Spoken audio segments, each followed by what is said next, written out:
राजस्थान में जितनी खूबसूरत जगहें हैं उतनी ही भूतिया जगहें भी। जैसलमेर के पास बसा एक भूतिया गांव 200 सालों से वीरान है। एक श्राप की वजह से यह गांव सुनसान हो गया। यहाँ रात नहीं दिन में भी जाने में आपको डर लगेगा। नमस्कार, स्वागत है आपका हमारे चैनल पर। राजा महाराजाओं का राज्य कहलाने वाला राजस्थान अपने आप में कई खूबसूरती को समेटे हुए है। रेगिस्तान के बीच किले और प्राचीन महलों को देखने दूर दराज से लोग यहाँ पहुँचते हैं। यहाँ की कलाकृतियाँ जितना लोगों को लुभाती हैं, वहीं यहाँ के भूतिया गांव लोगों को डराते भी हैं। भारत का सबसे डरावना किला भानगढ़ का किला भी राजस्थान में है, तो वहीं एक भूतिया गांव कुलधरा भी राजस्थान की विरासत है। इस गांव को लेकर ऐसी कहानियां प्रचलित हैं कि लोग रात क्या दिन में भी यहां जाने से डरते हैं। रेगिस्तान के बीच कई किलोमीटर तक फैले इस खंडहर में सिर्फ सन्नाटा और डरावना है। जैसलमेर से करीब 17 किलोमीटर दूरी पर स्थित इस खंडहर को लेकर कई कहानियां प्रचलित हैं। जहां तक नजर जाती है वहां तक सिर्फ खंडहर ही खंडहर, सन्नाटा, सनातन रेगिस्तान का खालीपन दिखता है। टूटे मकान, टूटी दीवारें डर को और बढ़ा देती हैं। शाम 6 बजे के बाद यहाँ कोई आता जाता नहीं है। लोगों के लिए रहस्य बना यह गांव अपने अंदर कई कहानियों को समेटे हुए है। गांव को मिले एक श्राप के कारण आज तक यह गांव खाली पड़ा है। कोई भी वहां आता जाता नहीं है। बात 200 साल से भी पुरानी है। राजस्थान का कुलधरा गांव हमेशा से वीरान नहीं था। कभी यहाँ खुशियां थी, चहल पहल हुआ करती थी। मान्यताओं और लोक कहानियों के हिसाब से इस गांव को पालीवाल ब्राह्मणों ने बसाया था। 5000 से ज्यादा लोग इस गांव में रहते थे। खेती बाड़ी कर अपना जीवन चलाते थे। उस रियासत का दीवान सालम सिंह बड़ा ही अय्याश और मक्कार था।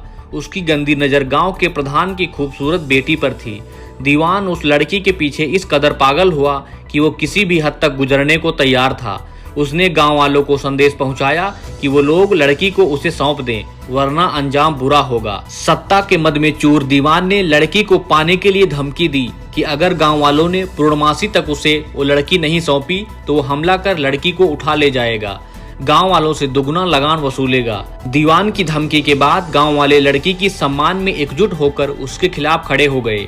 गांव वालों ने पंचायत बुलाई और लड़की और अपनी इज्जत बचाने के लिए रातों रात गांव खाली करने का फैसला किया। सलीम सिंह के अत्याचार से परेशान होकर कुलधरा गांव के लोग रात में ही गांव छोड़कर चले गए। गांव से जाते जाते ब्राह्मणों ने इस गांव को श्राप दिया कि वहां कभी भी कोई व्यक्ति बस नहीं पाया, जिसके बाद से वो कुलधरा गांव वीरान हो गया।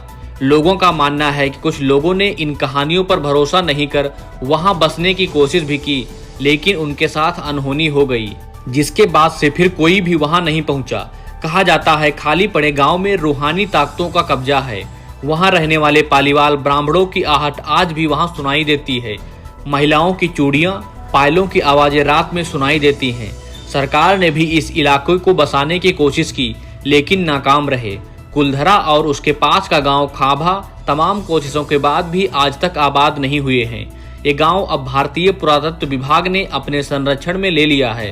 प्रशासन से सुरक्षा के लिहाज से गांव के मुहाने पर बड़ा फाटक लगवा दिया है। कोई भी उस फाटक को लांघने की कोशिश नहीं करता। हालांकि सैलानियों के लिए दिन के समय यह खुला होता है। सुबह के 8 बजे से शाम 6 बजे तक पर्यटक यहां घूम सकते हैं। Bureau report, star news.